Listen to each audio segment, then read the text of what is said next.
Hola, mi nombre es Brenda Lozano y acabo de publicar una novela que se llama Brujas y estoy muy contenta de estar hoy con Silvia.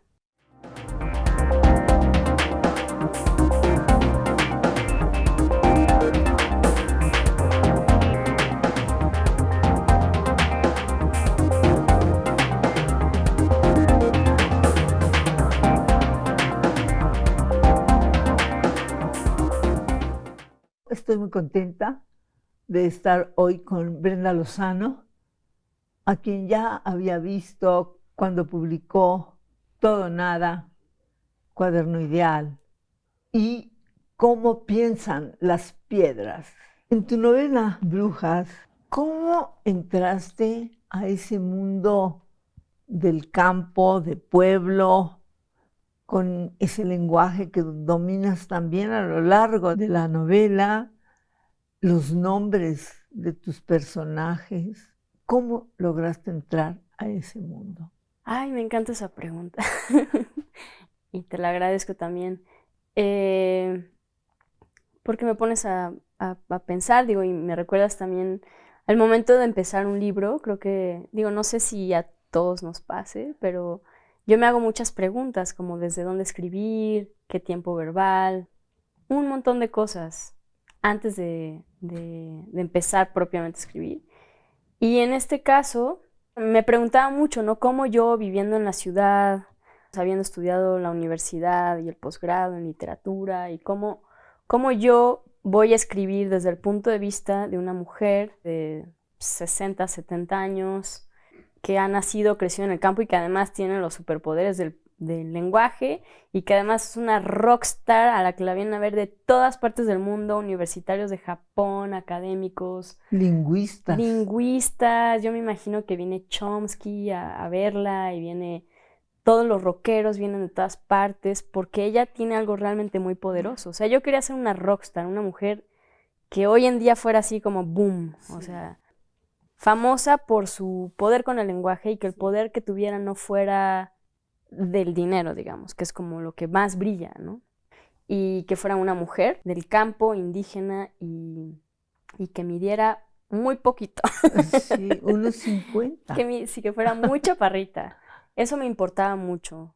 El espacio que ocupa en un lugar, yo soy chaparra, y entonces el lugar que ocupas y cómo te relacionas con el mundo es distinto, ¿no? Me imagino que con alguien muy alto, ¿no? La presencia que una mujer así tuviera en esta historia me resultaba muy importante y que fuera realmente una mujer brillante, ¿no? Y pensé, ¿cómo le hago, no? O sea, cómo yo desde este momento de mi vida, desde este lugar en el que nací, esta ciudad, ¿cómo voy a hacer eso, no?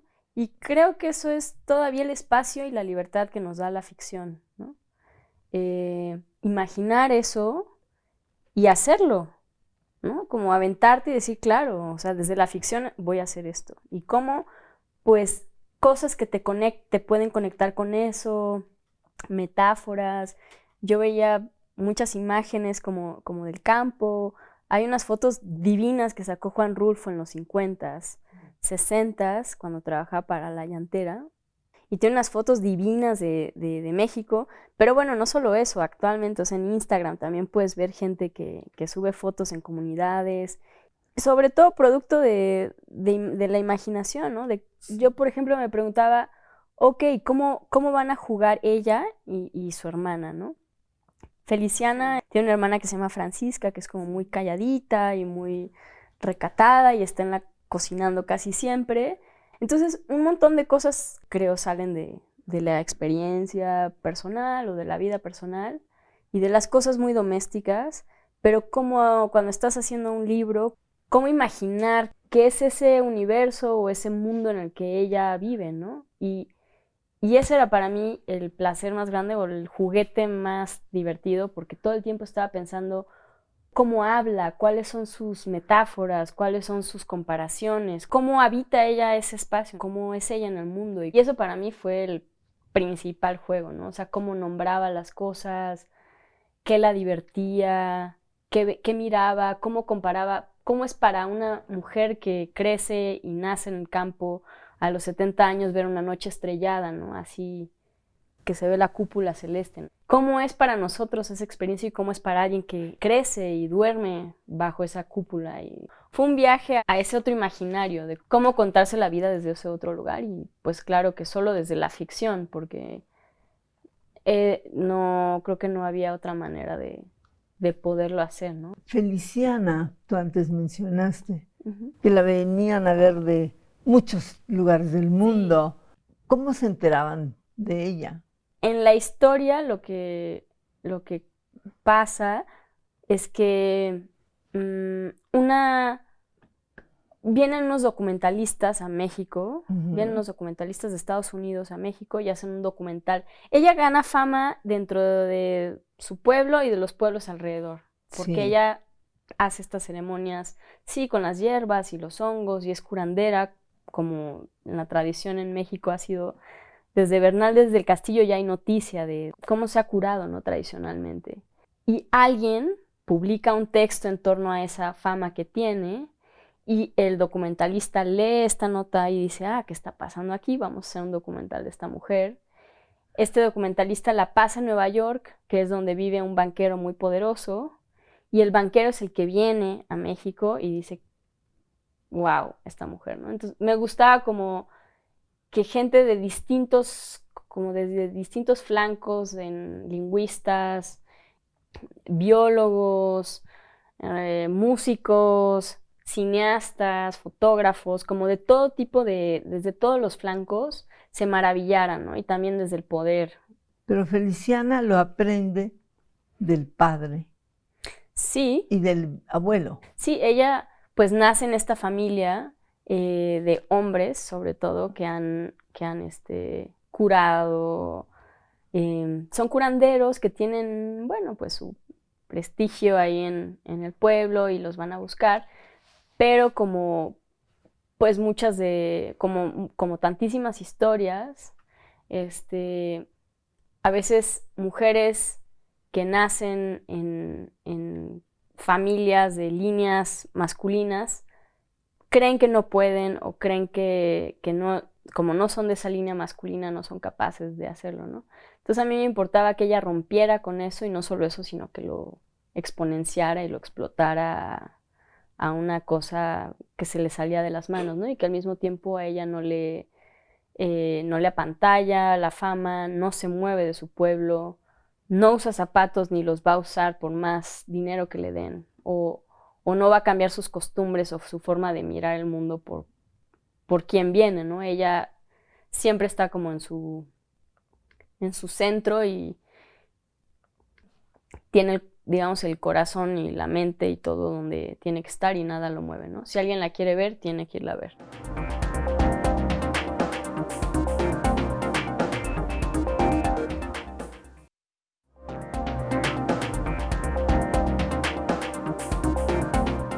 Al personaje de Feliciana, su bisabuela le dice, tú eres bruja porque lo llevas en la sangre. Uh-huh.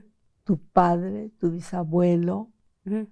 Y dice algo curioso, y tuyo es el libro. Uh-huh. ¿Cuál libro? Tenía muchas ganas de hacer un personaje en este libro, Sí. que fuera una mujer muy poderosa, pero que no fuera suyo el poder necesariamente económico.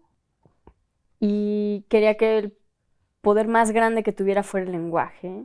Y se me ocurrió que podía ser una muy buena forma de experimentar, hacer una mujer que hiciera ceremonias con el lenguaje y que curara, digamos, también cosas del alma y aterrizaba el lenguaje en un lugar muy de metáforas de la naturaleza, muy sencillo, sin pretensiones y al mismo tiempo cómo hacer para que estuviera tan cargado de ese poder o de esa fuerza que fuera capaz de cambiar cosas. Digo, en tiempos de internet, de Instagram, de Twitter, de todas las redes sociales, me preguntaba cómo puede la fama funcionar en un personaje que tenga mucho poder, pero el suyo sea el poder de la palabra y desde su ser mujer indígena.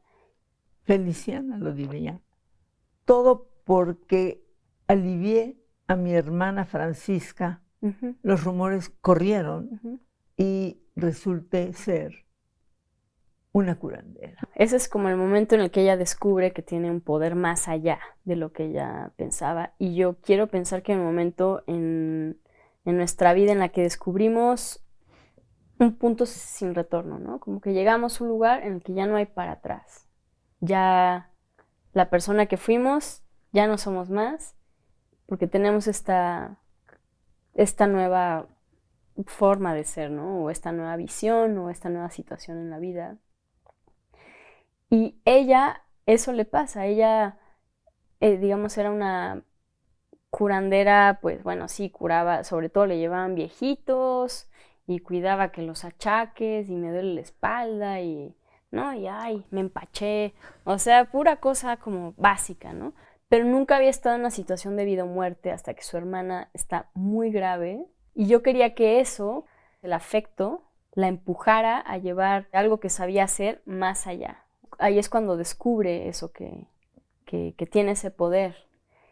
Me gustaba la idea de hacer un personaje que no tuviera ningún límite, o sea, que pudiera con el lenguaje hacer todo. Eso es como mi fantasía, ¿no? Que el lenguaje es capaz de hacerlo todo. Para mí, no sé, creo que sí, no sé, me estoy imaginando como una constelación de palabras, como una biblioteca, como una plática con una amiga, o sea, es que el lenguaje fuera absolutamente todopoderoso y llevarlo al extremo, ¿no?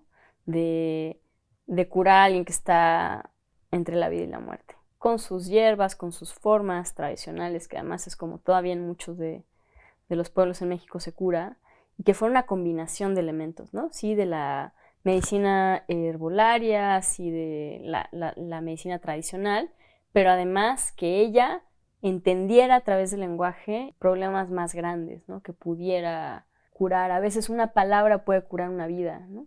Y yo quería que ella tuviera ese poder. Y ella viene de una familia de puros hombres. El último hombre que queda con vida de esa línea de hombres es su tío, que se llama Gaspar, que en un momento de la historia decide, bueno, cambiar y hacerse transexual. Y bueno, cambia también de nombre, obviamente, y se llama Paloma, que es como una palabra muy liberadora de un hombre que lo tenía anclado a esa línea de hombres y a lo que tenían que hacer los hombres. Pero como él se entrega así a la diversión y a salir con hombres y se acuesta por aquí y por allá y con todo el mundo se la pasa muy bien, no es capaz, digamos que no está purificado, no puede ser curandero él, porque él decidió la fiesta, la pachanga, pasársela súper bien y se divierte y siempre que entra dice cualquier barra basada. Y a mí me parece que en la historia ella le daba un lado ligero a toda esa como cosa del lenguaje que ella tiene muy, de una forma muy Central. central, exacto. Y él pues ya no puede, te digo, hacer las ceremonias, entonces pues pero sí le puede enseñar a ella el camino, le puede decir, mira, tú mezclas estas hierbas de esta forma y esto curan los males intestinales, tú mezclas estas flores con estas hierbas y estos aceites o lo que sea, y él le enseña, digamos, el camino de cómo ir escogiendo las cosas en el campo y de cómo, sí, le enseña, digamos, el camino del chamanismo, ¿no? Cómo hacer las ceremonias, las velas, cómo son, pero es al mismo tiempo su mejor amiga, su guía, su cómplice, Su alter ego. su alter ego.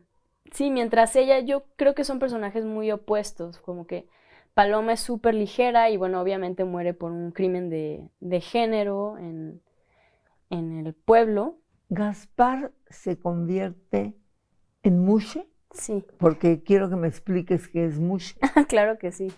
En el Istmo, en Oaxaca, eh, muchos de muchas de las trans, digamos, se les conoce como mushes, se dicen mushes, y son motivo de gran orgullo para su comunidad, porque, bueno, hacen las velas mushes, que son las fiestas en donde todo es un despliegue de fiesta, de alegría, y me gustaba la idea de que hubiera una mushe en esta novela, y que además fuera eso, como una explosión de ligereza, siempre.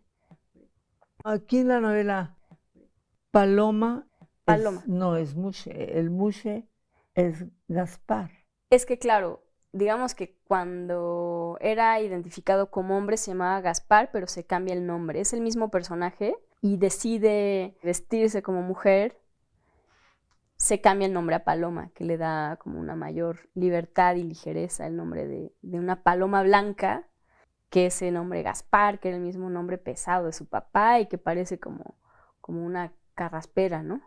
Y nace en una familia de curanderos, hombres todos, pero él decide, pues, no puede ser curandero y tener una vida sexual activa.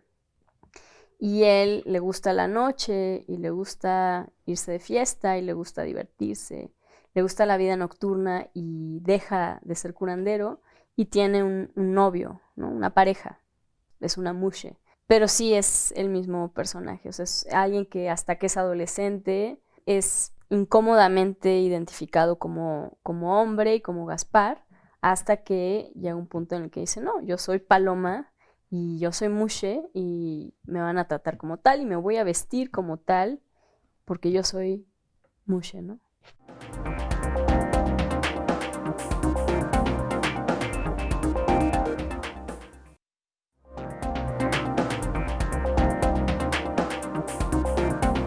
Es una novela de familia, Ujú. están Sí, todos. totalmente. Y es una novela de actualidad donde se lee que se reciben correos, que se mandan fotografías. Las redes están presentes. Ujú, ¿Qué tan importantes son las redes ujú. para ti? Creo que lo importante, digamos, es cuando algo cambia la narrativa, ¿no?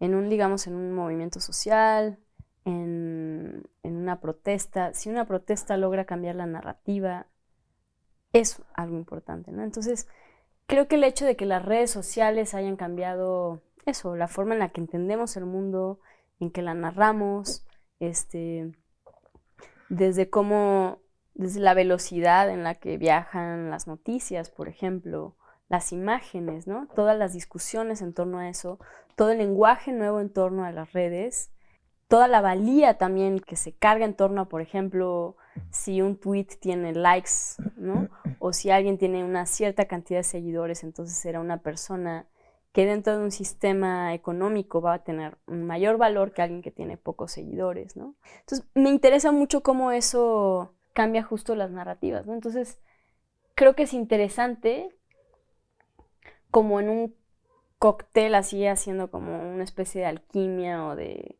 este juego de química, ver qué pasa si echas muchos de esos elementos y ver cómo se juntan, ¿no? O sea, cómo se junta alguien que no tiene ningún acceso, ningún interés siquiera por ese mundo y esa velocidad y, digamos, las redes sociales, mientras que el mundo así funciona en ciertos lugares, ¿no? O sea, ¿qué pasa si vas mezclando todo eso? ¿Qué efectos tiene en una historia y en la narrativa? O cómo contarías, por ejemplo, hoy una historia en la que no haya celulares, ¿no? O sea, casi que cualquier obra de Shakespeare le avientas 2 iPhones y se acaba en los 5 minutos, ¿no? Porque pues, ¿no? Romeo le habla a Julieta y no se mueren al final porque pues ahí voy. Llego en 5 minutos y ahí te va el sticker de ahorita nos vemos. Y eso creo que habla mucho de cómo cambian también las narrativas y esa forma de comunicarse, ¿no? Entonces, creo que los efectos en la narrativa son bien interesantes, ¿no? Si decides meter o no teléfonos, si decides meter o no redes sociales. Entonces creo que en esa medida es bien interesante, no solo como redes sociales en el mundo, sino como redes sociales en la ficción, hacia dónde llevan la historia, cómo la cuentan. Me parece muy interesante en la medida en la que ofrecen nuevas historias, ofrecen nuevas narrativas, ofrecen un lenguaje distinto, lo abren todo. Viniendo de una niña, una chica como tú, que estudiaste en Nueva York, en Estados Unidos, que has estado en Japón, que has viajado, regresar al cerro de San Felipe, sí es algo muy singular. Yo creo que ese es el mejor espacio para estar. O sea, yo realmente cuando más feliz soy es cuando estoy haciendo una novela, porque estás ahí, estás en ese espacio, aunque estés en el súper ahí escogiendo que si este yogur, yo soy muy indecisa y dudo un montón. Y, y en esas dudas como de la vida diaria, creo que lo que me da orden o eje o lo que me deja al menos lo que siempre avanza, porque la duda te quedas, ¿no? Ahí, ay, lo haré, no lo haré. Pero lo que siempre está avanzando, el lugar en el que siempre puedo estar mirando hacia adelante y siempre se abren puertas, para mí es ese lugar, el de la escritura y el de la ficción. Y es el único lugar en el mundo y de que yo he conocido que me deja a mí eso, como siempre está pasando, siempre está avanzando y es muy placentero eso. Este es el lugar en donde todo avanza. Este es el lugar en el que sí todo avanza, pero en el que felizmente avanza. Hay quien tal vez lo asocia más con angustia, con sufrimiento, pero para mí supone un lugar de muchísimo placer. Estar resolviendo una historia o qué pasa, ¿no? ¿Qué tal que tiene 3 hijos? ¿Qué tal que, no sé, que uno de esos 3 hijos es insoportable y no saben a dónde meterlo? Entonces le cavan un hoyo al lado de la milpa y ahí lo guardan, ¿no?